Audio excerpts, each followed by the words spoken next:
Hey everyone, it's actually Jeb Bush, and today I'm talking to a couple people in the Top Shot community about the impending off-season dip, whether it's going to happen or not, the strategy that we're going to take approaching to it. So today I got Mike Zakarian from Team Hold, super great content creator. He has the morning marketplace every day. He does other streams.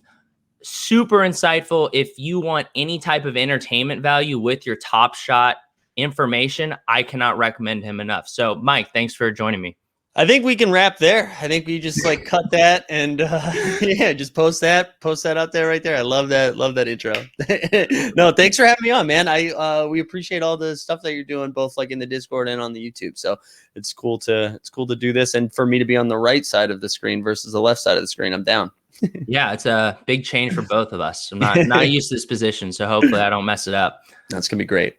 Cool. So at the beginning, I know for a while so I watch the morning marketplace every day, so I kind of am more up to date with your thoughts than you probably are with mine. But at the beginning, we talked about the playoff bump coming, and it kind of came a little, but it wasn't as crazy as a lot of people were hoping. Mm-hmm. And then the whole off-season dip, that talk started growing as the off-season gets closer and people start to get a little more nervous as players leave the playoffs and become a little more irrelevant in terms of everyday talk, popping up on Twitter, all that stuff. And I know at the beginning you had said that maybe the off-season dip doesn't come. Maybe it's kind of already getting priced in as we go. And I feel like you've kind of come around a little to that. So like where do you stand like right now today on what you think is going to happen in the offseason in terms of the economy of Top Shot? Yeah. Are you trying to expose me right now? Is that what this was? No. No, I honestly, man, I don't know. I said this to a couple of people in DMs in the last like 48 hours. I think I even said it on a stream this morning. Feels like the first time in a while where I don't have a strong grasp of where I think things are going. I was like off the playoff bump for a while. Like I originally thought that was a thing that was coming, but then like really in March, I was like, I think we're getting too excited for a thing that's not going to happen. And that was based on like user behavior over the last like couple months where we would see some like an anticipated thing. We would get to, and then the bump would happen immediately. But then when we got to the moment of the anticipated bump, we'd actually see a dip. And so continuing to see those like trends, and then like to hear the conversation around the playoff bump, I was like, I actually think we're going to see a similar thing. But then using that same logic, that's kind of what I expected the offseason to look like, where everyone's like, okay, I'm going to unload everything in the offseason because it's about to be a dip or whatever and get ready to buy. But if everyone's got that same mindset, we're not going to see the dip happen. So I'm like lost in the woods right now. I think part of me thinks that maybe we're seeing the dip before the offseason so that like everyone's anticipating it. So they're unloading right now. I know I've listened to what you put out today too. And there's like a lot of different things that are of like leading you to this path of like crypto being down, the world opening back up, the NBA season ending, like all really good thoughts. But I just wonder, I don't know, like maybe we're seeing it now. And then when the off season actually starts, people are expecting to buy things up because there's going to be a dip and then everyone's got the same mindset. I don't know. I have to imagine there's going to be a lot of people, myself included, with like Dapper ready to go. And so in the same way that we saw this like in the second or first round of the playoffs, someone eventually is going to be like, oh, now's the time to buy. And then we're going to see it again, you know? Yeah. And I mean, to your credit, you called the whole like this playoff bump's not going to be crazy thing. And when you called it, I was a little skeptical at first. And as like days went on, you kind of explained your reasoning and it shifted my whole strategy, like what I was going to do during the playoffs. So like clearly, one of the reasons I wanted to bring you on is because like clearly you're paying attention. You're looking at this user engagement and how people are doing things, because I think we see a lot of guys who run numbers and crunch numbers, and they're so in the weeds on the numbers, they kind of miss the whole like irrationality that users will have, or like the emotional element of sports. Like sports is one of the most emotional things ever. Mm-hmm. So when you tie an economy to sports, like you're not going to see everything running exactly like it should. And I think, like I said, you called that kind of perfectly. But on the other hand, with the offseason thing, yeah, I've talked to a decent amount of people and they're kind of all dappering up, or they've got a nice little bag of Dapper, or they're just saving money and they're like, yeah, I'm getting ready to buy the dip. So yeah, maybe the dip we're experiencing right now is the actual off-season dip before the like flat line, and then maybe even a bump before the next season starts. Yeah, and I mean, honestly, who knows? So, like, I can't stress that enough, right? Where it's total speculation, and I really don't know. And we were talking about like the numbers guys.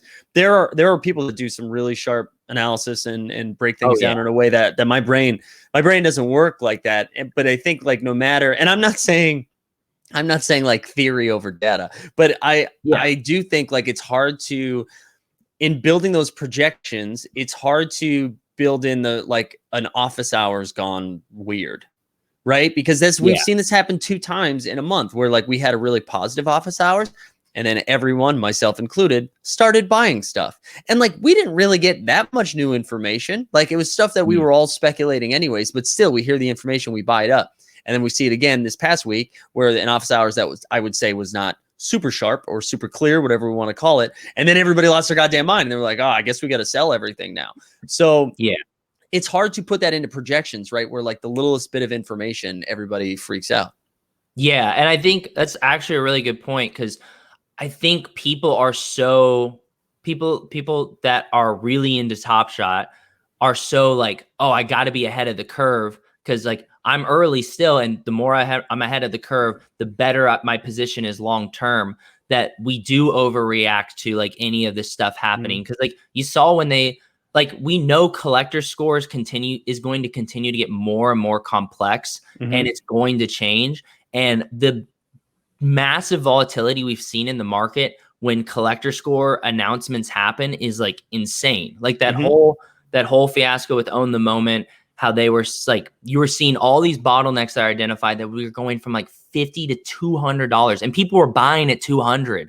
Right. Like, that's crazy. Like within hours. And especially because what's so wild about that is we didn't have like all the information yet either, because now the collector score, maybe the team bonus goes away, maybe the stacking goes away, which I know for right now that's not the case, but they've shown us that they're willing to shift. And if that happens, then it's like, okay, well, was that worth it? So I mean, it is. It's also speculative. It's hard to game. It's hard to game Top Shot day to day, is what I've learned. I think that's because of how quickly and often my philosophy or strategy around it shifts. It's just hard to game it in like a meaningful way, I think. Anyways, I'm sure there are people who are doing it successfully, but being a dumb person, I'm just like, okay, these are the basketball players that I think are really good and should cost more, so I'm going to buy those. Yeah, I mean, but to your credit, like your philosophy should be changing rapidly, because Top Shot, they're still in beta and they are changing things constantly, and it really has like shifted things like overly negative or overly positive, because they make one mistake and suddenly people, we saw with the Donovan Mitchell throwdown, from my understanding, they were the ones that caught it and like said something before like anyone else did. Even like they seem to say something about super quick. Right. And they look like they halted the minting too after a handful. So yeah. But just the overreaction of that, where people are like, oh my God, like, is this whole thing a scam? Like, are people like who are like joined earlier, do they get better queue spots? Like all this stuff where it's like, okay, guys, like the queue's a third party. Like it doesn't really work like that. Like even if they did like make that tweak in their algorithm, like you have to think about things a little more like level-headedly. But right now, like I think people are just like kind of on pins and needles, waiting for something to go to the moon or for the bottom to fall out. And no one knows which is going to happen first and when it's going to happen. I know. And I mean, I talked about this a little bit this morning, but there's all these other projects popping up too. And I think people get excited about other projects, like you've seen with like fucking pickles and and apes. And I that's not me like propping those up or dunking on them. I think there's really cool aspects about all of them, but one day one is mooning and the next day it's being mooned on. I don't know. Is that a phrase? But it's getting the Randy Moss treatment. It's getting the Moss treatment. So, but it's going to shift. Like it's going to shift like crazy. So it's really hard. Yeah. You have to be in the weeds. You have to be paying attention if you're trying to do it day to day. If you're trying to see how things shift, and unless you're like someone who has a Brinks truck where you can just be like, I'm just gonna buy the good players, and then I'll see you guys in 10 years. Yeah, which is not a terrible strategy either. No, if you have one of those trucks. Yeah. But yeah, no, like I definitely think like, and that's the other thing that's crazy is how much like outside of Top Shot could affect Top Shot. Like in my video, like you said, I'd kind of mentioned how crypto affects it, and Sawyer had made a video where he's like, look, like if Bitcoin dips, like Top Shot suffers. That's just kind of the way it is, whether we want or not. And on a bigger scale, when this NFT bubble doesn't inevitably pop and have a reset for the first time, there's no way that Top Shot like isn't affected by that. Right. Yeah. Even though it's different, like this is with the NBA, and there's like a lot of distinctions you can make between like a normal NFT and Top Shot. Like Top Shot will probably crater at least for a bit. Well, I mean, it's like anything, right? Where if you see like if Wall Street's trending down, like it impacts everything connected to Wall Street. So it's not going to be just like one thing that's dinged. So yeah, that is true. That is true. I wanted to ask you a question about your video, and mainly did you create the talking point of that people are going back out into the public, and that's why we'd have a downswing just so you could tell us how many sick concerts you were going to and festivals and stuff? No. I use that as an example because I actually like I've kind of been anticipating this moment. So like, for example, when Travis Scott tickets dropped, I bought as many as I could. I got 5. Like, wow. I'm not taking 4 people with me, but I was like, you don't want people around you. Yeah. I want to have my own social distancing bubble for sure. When I rage, but no, I was like, look, like if there was ever a year to like buy into something that people are like desperate for, like this is it. So I could pay for my trip to Astroworld by selling a couple of tickets. And I think my whole point of that is I think that that's the focus of like a lot of people is shifting from like, oh, like, yeah, I learned about crypto. I learned about NFTs. I joined this online community and made a lot of friends. I got into this video game, like all this stuff that maybe they love and they enjoy now, but they kind of were like strong armed into it because of the quarantine. Like even me, like people inviting me out to stuff. I'm like, like the last 3 weeks, I've been more unplugged from Top Shot and the internet than I have in over a year. Yeah. And like that, there was a crazy experience for me. I was just like, oh my God, like this is what life was like before like society collapsed, you know? I know. I have found that as well, where I'm being forced to not make it a priority, but I have to like, okay, during this free window of time I have today, I need to make sure I can check in, not just for my own like portfolio, but just for content purposes. So I know what's happening. And I mean, I rely heavily on Discords to just be like, hey, can somebody tell me what the hell this is? And thankfully people have been generous with their time, but no, I do think that's going to be something. I do think though, like, I keep thinking about whatever that insane article was that came out yesterday where the cover photo was lots of people picked up hobbies during the pandemic. What was mine? Making money. And it was like, okay, you psycho. Capitalism, like, baby. Yeah, but it was just like it was like someone holding tie-dye shirts or something. I was like, fuck off. I just like, really, this is why we hate each other, is pictures like this. But I do think there is something. I think there will be a middle ground where I think all of us have found community online through this like crazy ass time, right? And I think those are meaningful things that will continue to grow, and it'll probably shift in a different way because we are able to connect in person outside with people. But I don't think it goes away. I don't think that connection goes away, just because of how, even though they might have felt not superficial, I just think I think they helped a lot of people get through like a crazy ass time. And I think we'll still continue to rely on that. I think this past year and a half is going to change the way a lot of things are done moving forward. I think just because we're able to go outside and like resume some sense of normalcy, I don't think it's going to look completely like it did once before. Oh yeah, no, I 100% agree with that. It'll be it's going to be very different, and there's going to be a lot of pros and a lot of cons, and Yep. everyone's going to kind of have to readjust. And even like how you're saying, like figuring out as our priorities are shifting now, where it's like, like I have all these online friends that before, like I didn't know existed. And like, if you would have asked me before quarantine, like, oh, like, what do you use Discord for? I use it to like play video games with my brother and his friends. Like I didn't really use it before. And now you catch me on it all the time. So much so where it's on my phone. I never thought I'd download Discord on my phone. Yeah, no. I mean, I'm like 63, so I've never done any sort of like game. I'm like not in the gaming world. Outside of like Madden and FIFA, I'm like a 18-year-old freshman dude. Like the only reason I got into Discord was for this reason. So it's kind of nuts that's on my phone, and I use that to communicate with so many people now. It's weird. Yeah, it's weird. It's a very strange thing. So kind of getting back to our topic, we kind of all reached this point where we think, hey, like at least some sort of dip is coming this offseason. Maybe we don't know how much of a violent dump it is, but we all think it's thank you. We all think it's coming.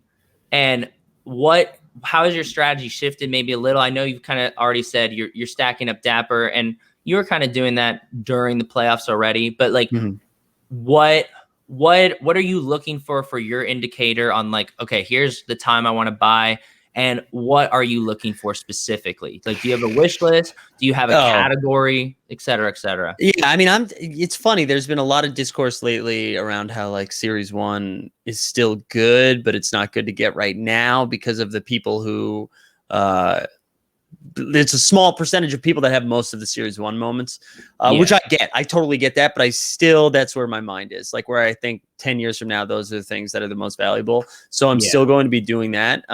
But I do think I have like a Marquise Chris Series 1 Top Shot debut, and that's worth dick. So I think stuff like that I'm going to try to move off of, or maybe not move off of, but I'm done collecting that stuff. I think I'm really focusing on stars and young potential stars, and I'm not really doing the middle ground stuff, which is what I was doing before. So I think that means I'll have less overall moments, but it'll be worth more, or maybe worth the same. It's like I'm selling 10 moments to buy one, that's probably worth the same amount of money. So I think that's my strategy. To answer the first part of the question of like, when does that happen? I don't know, man. I think I got lucky the first time I did it, when I bought the Ja Morant, and then I bought a couple of things that immediately like spiked. But I do think that has more to do with the player showing up than it did. I mean, the market ultimately trended up as well, but it was like right before Ja popped off, and Trae Young then popped off, and DeAndre Ayton popped off. So like, I think that had a lot to do with it as well. My guess is that right after the playoffs is when we like immediately when the season ends, we see some sort of drop. And I don't think I'm going to wait super long. I don't think I'm going to wait till like late August. I just think like the NBA has more buzzworthy news than I think. We're just like, oh, the offseason, it's over. Well, here's the thing. This season started later, so the offseason's shorter this year. So the season's going to end, the draft's going to happen, and then it's the first week of like, if this goes 7 games, if the finals goes 7 games, I think it's like a month from now. Yeah, no, so that's true. No, I realized that when we were talking about Summer League, and I was like, wait, like the finals might like in like late July. Like what? Like how is that so quick? Right. So like you say end July, 2 weeks, you're in Vegas, the draft. So that means not even that. I'm sorry.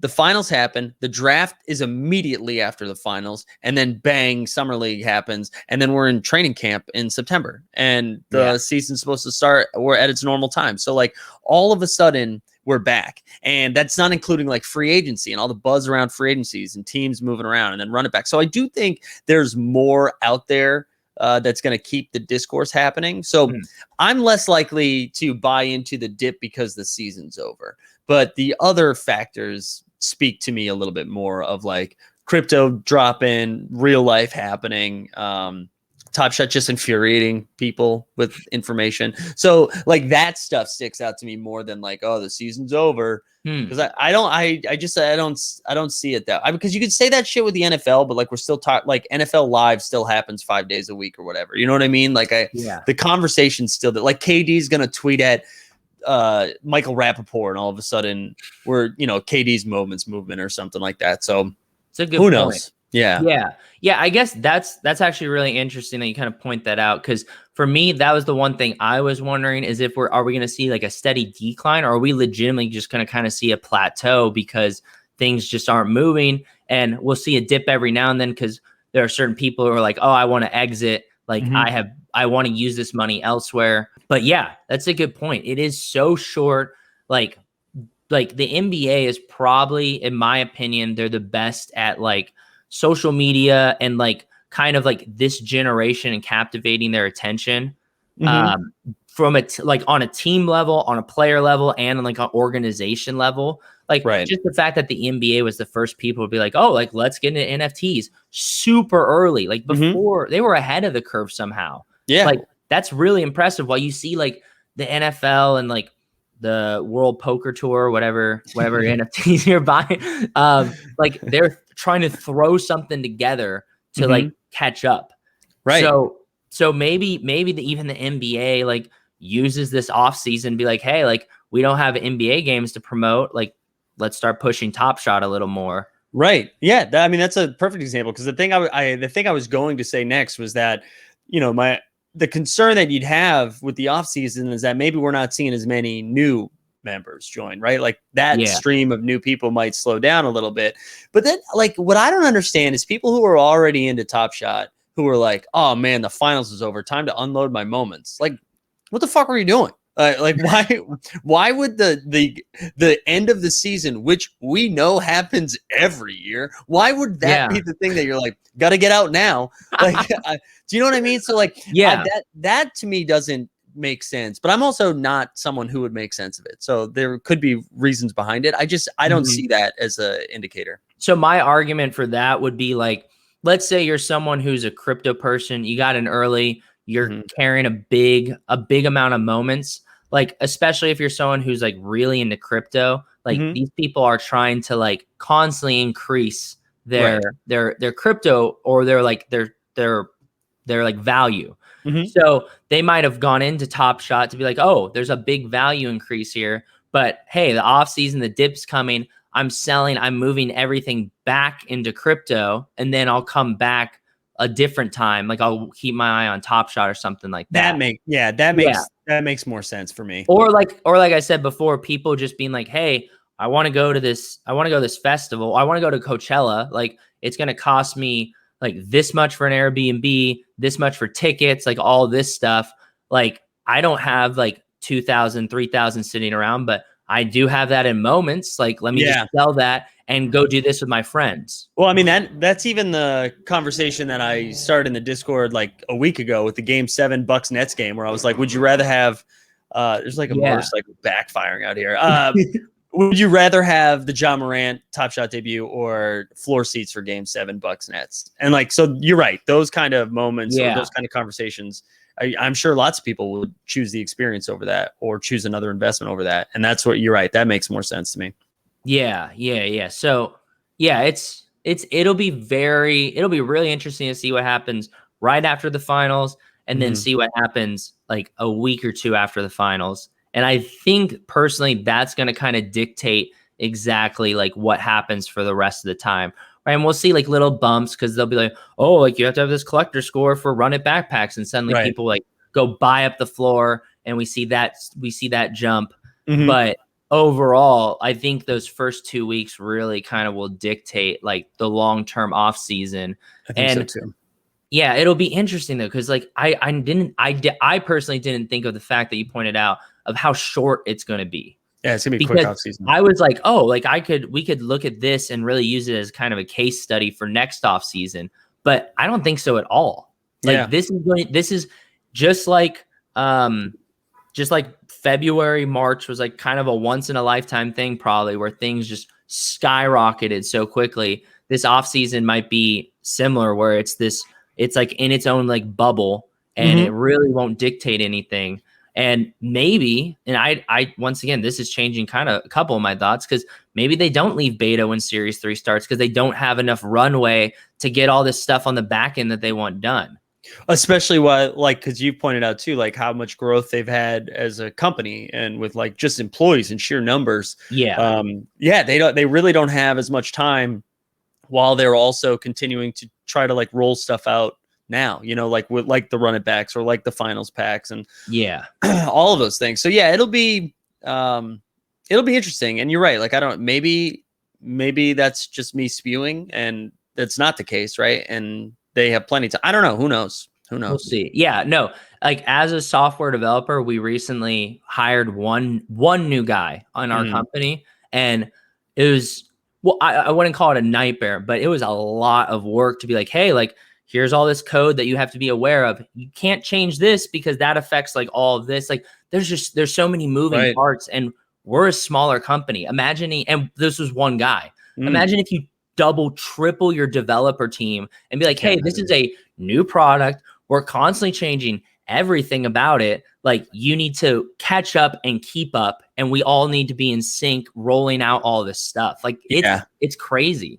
No, I can't imagine trying to stay on top of that. It must be wild. Yeah, and I think that's why we've seen a couple slip ups, like the whole Donovan Mitchell like fiasco, where like I know some people were like going off the deep end and being like, oh my God, it's all rigged, blah, blah, blah. And for me, I was like, dude, they probably just they're using the date string and a randomizer to get the seed for your spot.